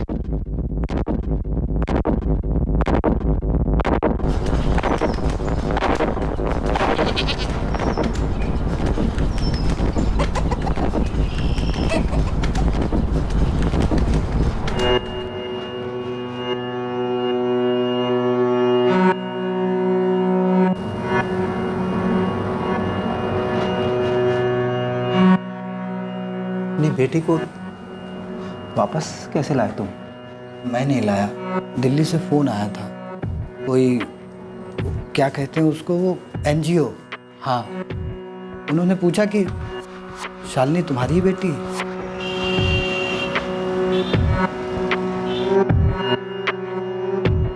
आपका नाम सोमनाथ हल्दर है? जी साहब। आप कौन? शालिनी हल्दर आपकी बेटी है? शालिनी? जी साहब, मेरी बेटी है, दिसंबर से लापता है। वो इस वक्त हमारे पास है। आप फौरन दिल्ली आ जाइए और साथ में कुछ पहचान पत्र या फिर कागजात लेकर आइएगा।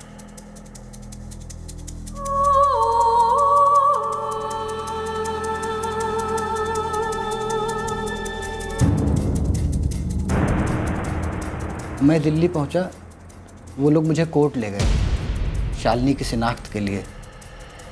फिर 2 दिन बाद मैं और शालिनी वापस लौट आए। कौन है वो लोग और इतने दिनों शालिनी थी कहाँ?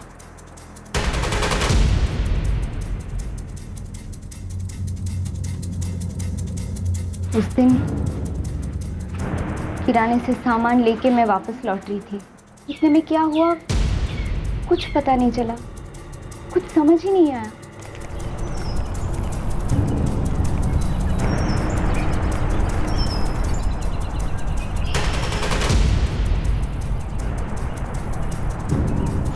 उसके बाद मुझे कुछ याद नहीं।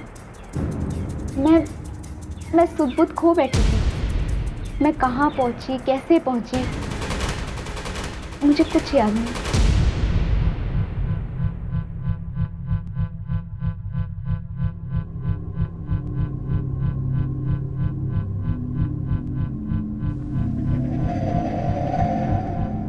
कितने दिन हो चुके थे, कुछ पता नहीं था।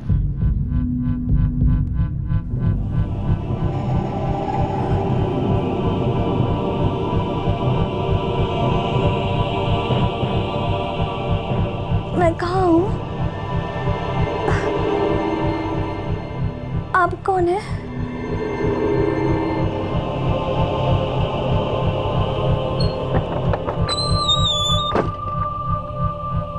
उसने जवाब नहीं दिया, बस इतना बोला, अब यहाँ काम करना पड़ेगा।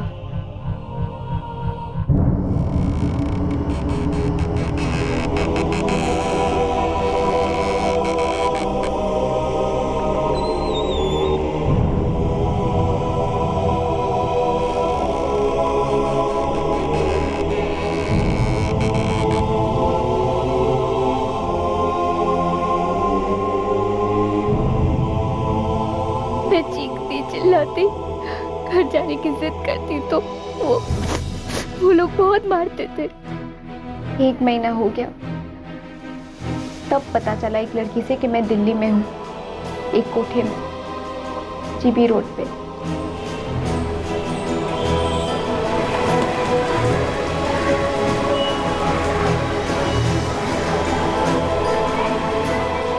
बंद करके रखे थे एक ही कमरे में, कहीं नहीं जाने देते थे।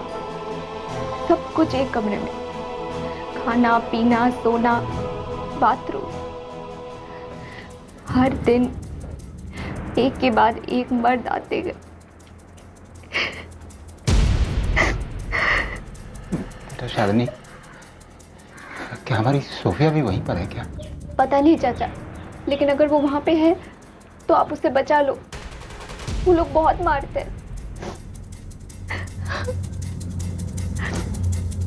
घर वापस आई तो पापा ने बताया कि सोफिया गायब है, वो भी वहीं पे होगी, आप उसे बचा लो चाचा।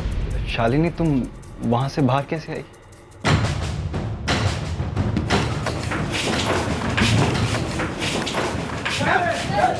वो एनजीओ वाले फिर से आ गए लगता है। क्या चाहिए आपको? हमें हमारा काम करने दो, हटो।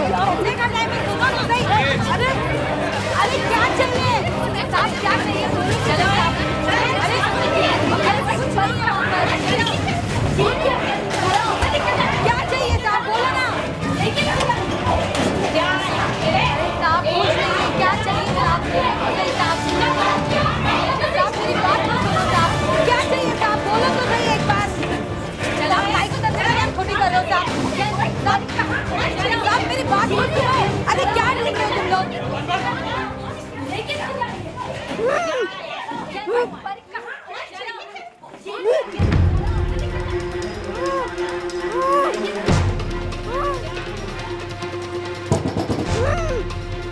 कोई है क्या अंदर? साहब उसमें पुराने कपड़े सब। पांडे, शर्मा, तोड़ो इसे। अरे साहब उसमें कुछ नहीं है। करो। अरे पर उसमें पुराने कपड़े, उसमें कुछ नहीं है।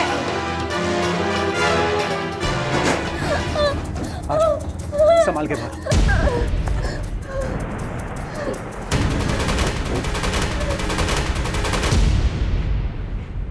एक दिन रेड पड़ी। एक संस्था है, एक एनजीओ जो आशुतोष जी चलाते हैं, उन्होंने मुझे बचाया। बेटा शालिनी, क्या वो लोग हमारी भी मदद करेंगे? आप उनसे बात कर लो। आशुतोष जी ने मुझे अपना नंबर दिया है, कहा है कि कोई भी ज़रूरत हो तो फ़ोन कर लेना।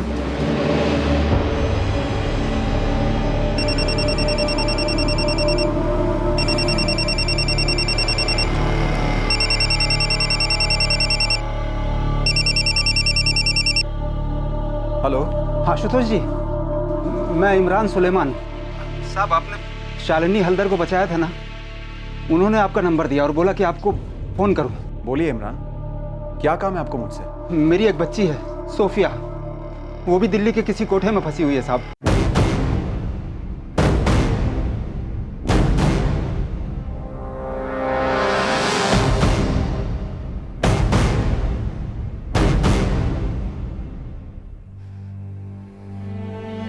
मेरी बेटी को वापस ले आओ।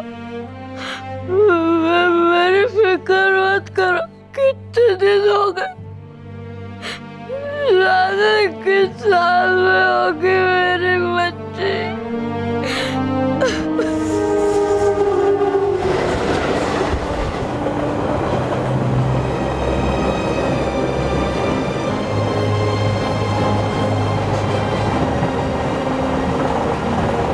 इमरान और शाहिद फिर एक बार हिम्मत करके निकल पड़े सोफिया को बचाने। एक एनजीओ जिसने अब तक कई लड़कियों को देह व्यापार के बाजार से छुटकारा दिलाया था, उसने अब जिम्मेदारी ली थी एक बेटी और एक बहन को उसके परिवार से मिलवाने की।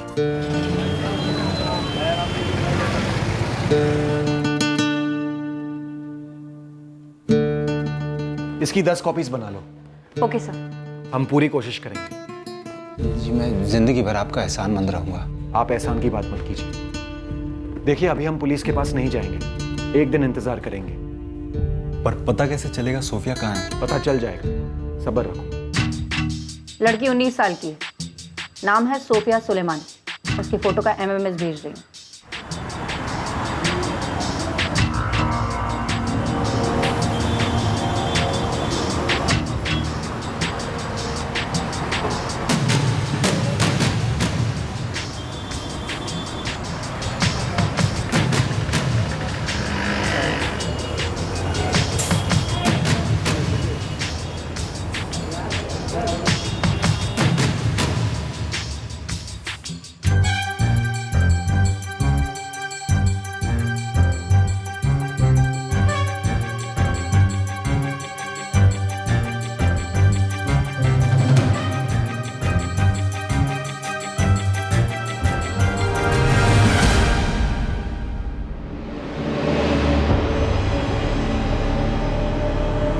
पक्का तो नहीं बोल सकता, लेकिन हो सकता है वो 71 नंबर में हो सकता है, इसे क्या मतलब?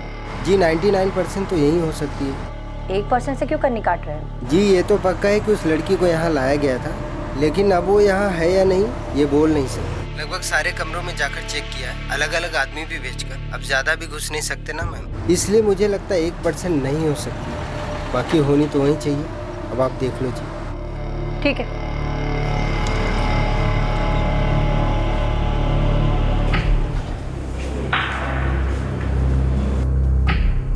सर, ये सोफिया के पिता और भाई। तो कब रेड मारे? आज दोपहर को सर, एकदम अचानक। रात को नहीं कर सकते क्योंकि तब तक बहुत भीड़ हो जाती है, और शायद उन्हें भनक लग जाए। ठीक है, मैं तुम्हें एक टीम दे दूंगा। सर एक नई टीम दीजिएगा प्लीज़। आसपास के पुलिस स्टेशन से कोई भी नहीं होना चाहिए। मैं और मेरी टीम हमेशा की तरह रेडी रहेंगे। और एक अनुरोध है, रेड की वजह और लोकेशन किसी को मत बताइएगा।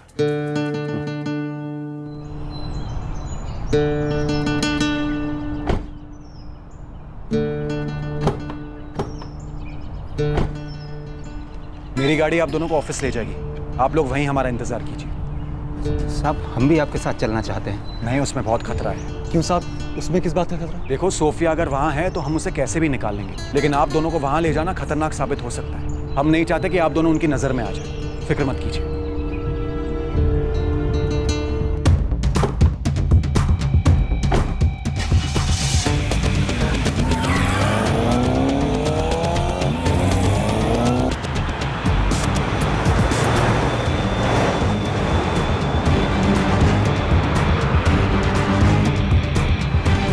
वैसे हम जा कहाँ रहे हैं और किसे छुड़ाना है? आप चलो तो सही, वहां पहुंचकर पता चल जाएगा।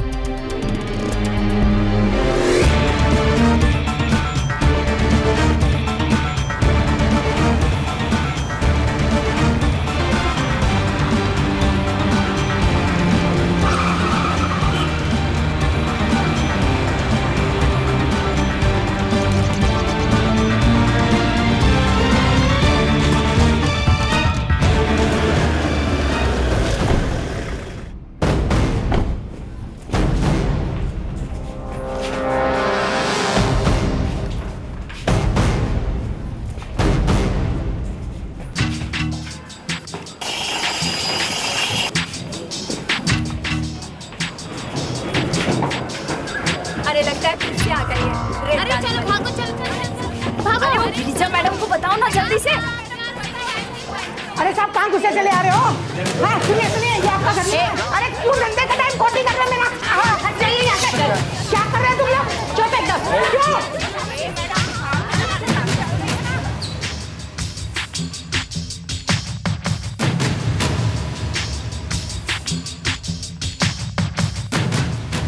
सर, इनमें से कोई सोफिया नहीं है। सोफिया कहाँ है? कौन सोफिया? मैं किसी सोफिया को नहीं जानती।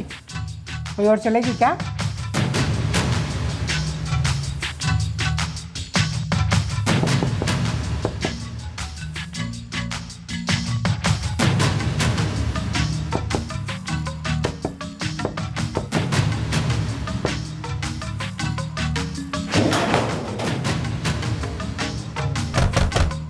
अरे साहब मैंने कहा ना कि यहाँ कोई सोफिया नहीं है। जरूर आपको कोई गलत खबर मिली है। सर नहीं मिली। सर नदीम भी कह रहा था कि 1% चांस है कि सोफिया को यहाँ से निकाल लिया गया।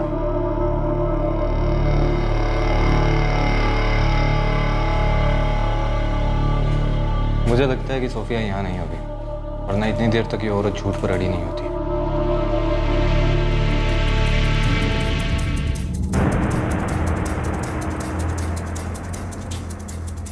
आशुतोष सर, उधर देखिए। अप्रैल का महीना चल रहा है और जनवरी का पन्ना जुड़ रहा है। अरे मैडम वहाँ कुछ नहीं है। झूठ बोल रही है ये। सर जरूर अंदर कोई ना कोई है।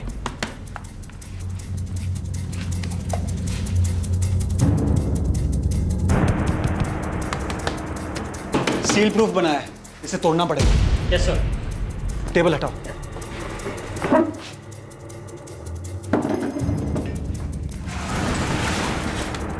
कोई है अंदर? हम तुम्हारी मदद करने आए हैं। अरे मैडम कोई नहीं है वहां पर। मुंह बंद। कोई है अंदर? डरो मत।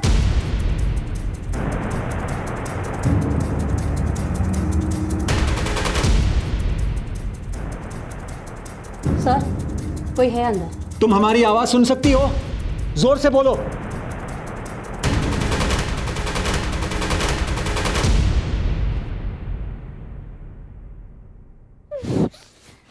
इसे तोड़ना पड़ेगा।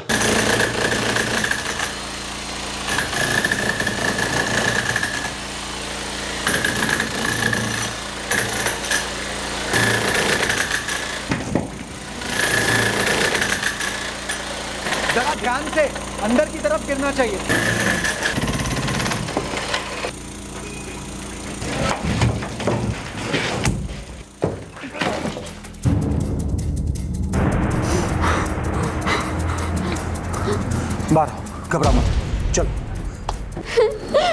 चुप रहो, आराम से।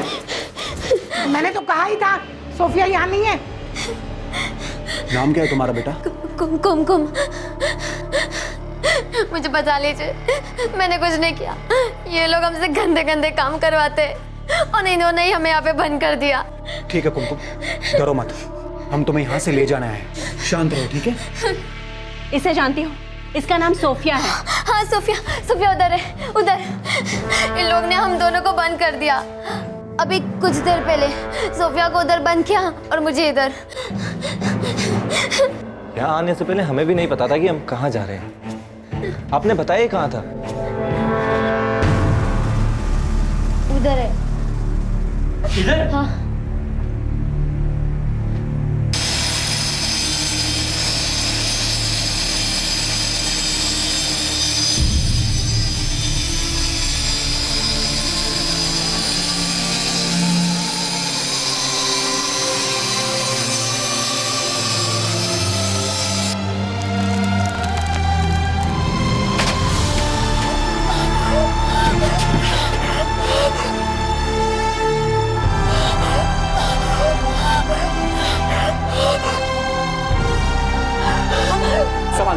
संभाल के।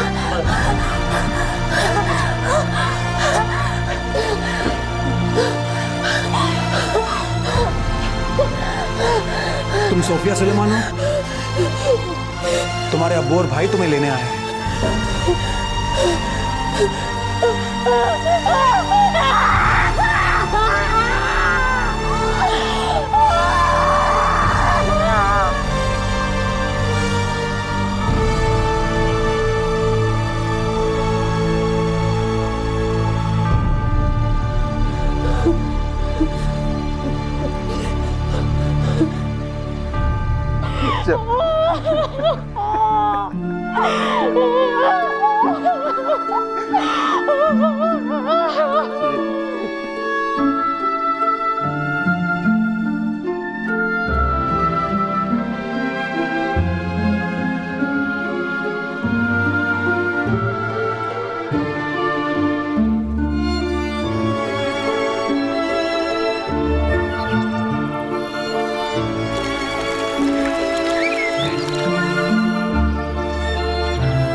ले पी ले, अच्छा लगेगा।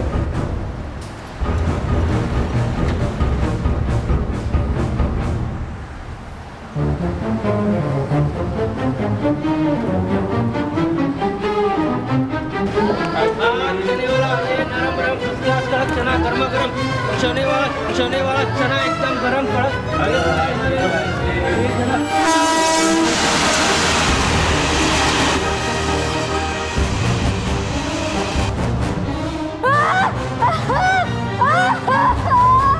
चीखने चिल्लाने से कोई फायदा नहीं। जो करने के लिए कहा जा रहा है ना, चुपचाप कर, वरना रोज जबरदस्ती होगी, रोज पिटेगी, रोज रोएगी। इसलिए चुपचाप काम पर लग जा।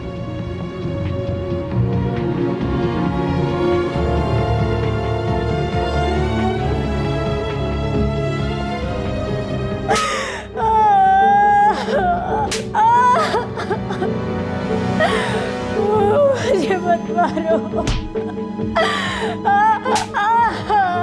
मुझे छोड़ दो, मुझे ये सब नहीं करना। मुझे अपनी मम्मी और अब्बा के पास वापस गांव जाना है। मुझे जाने दो, मुझे छोड़ दो।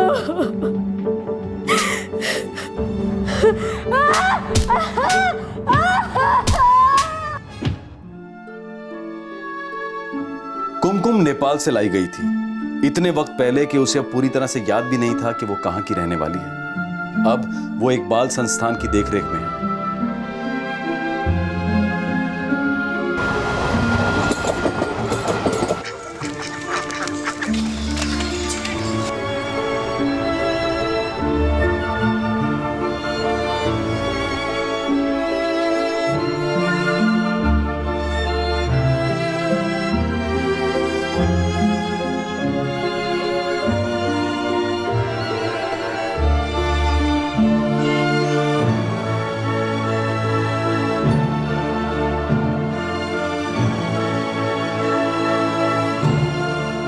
इमरान और शाहिद के साथ घर जाने से पहले सोफिया को कोर्ट में पेश किया गया। कोर्ट रूम जाते जाते जीबी रोड की उस कोठा चलाने वाली गिरिजा ने सोफिया को धमकाया, उससे कहा कि वो चाहे कहीं भी चली जाए, गिरिजा उससे बदला जरूर लेगी। कुमकुम की कस्टडी के लिए भी 2 नकली दावेदार औरतें आईं, लेकिन कागजात सही न होने की वजह से जब उन्हें अगले दिन कुमकुम के सामने बुलवाया गया तो वो दोनों गायब हो गए। कोठे में फंसी इन लड़कियों की मदद करने की बजाय उदासीनता दिखाने वाली पुलिस फोर्स को कोर्ट ने फटकारा और कोठा चलाने वालों के खिलाफ पुख्ता सबूत जुटाने में कोताही बरतने के लिए भी उन्हें आड़े हाथों लिया गया। गिरिजा, जिसके कोठे पर सोफिया कैद थी, अब हिरासत में है और कोर्ट ने किसी भी वक्त उसकी जमानत देने से इनकार कर दिया है। पुलिस को सख्त निर्देश मिले हैं कि पिछले 1.5 साल में ऐसी एनजीओज यानी कि गैर सरकारी संस्थाओं की मदद से बचाई गई लड़कियों के केसेस को फॉलो अप करें और उनकी पूरी तरह से जांच भी की जाए। जिस्म फरोशी का धंधा फलने फूलने में पुलिस और प्रशासन की भूमिका पर भी कोर्ट में सवाल उठाए गए। इस बात पर भी जोर दिया गया कि इस रेड के लिए स्पेशल टीम होने के बावजूद कोठा चलाने वालों को कुमकुम और सोफिया को छुपाने का मौका मिल गया था। मतलब साफ था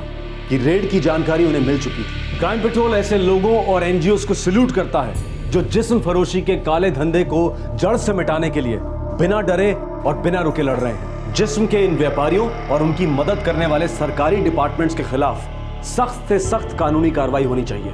कानून और सख्त होने चाहिए। प्रशासन में उन लोगों को ढूंढ कर निकालना बहुत जरूरी है जो ऐसे जुर्मों को नजरअंदाज करते हैं। ऐसे जुर्म को रोकने के लिए प्रशासन को ज्यादा संवेदनशील और सख्त होना पड़ेगा। लेकिन क्या इतनी उम्मीद करना भी बहुत ज्यादा उम्मीद करना है? आपसे फिर मुलाकात होगी क्राइम पेट्रोल दस्तक में एक और नए केस के साथ। तब तक अपना ख्याल रखें, सुरक्षित रहें और सबसे जरूरी सतर्क रहकर एक अच्छे नागरिक का फर्ज अदा करें। जय हिंद। क्राइम पेट्रोल के और भी दिलचस्प कहानी देखने के लिए हमारे चैनल को सब्सक्राइब करें और बेल आइकॉन दबाना न भूलें।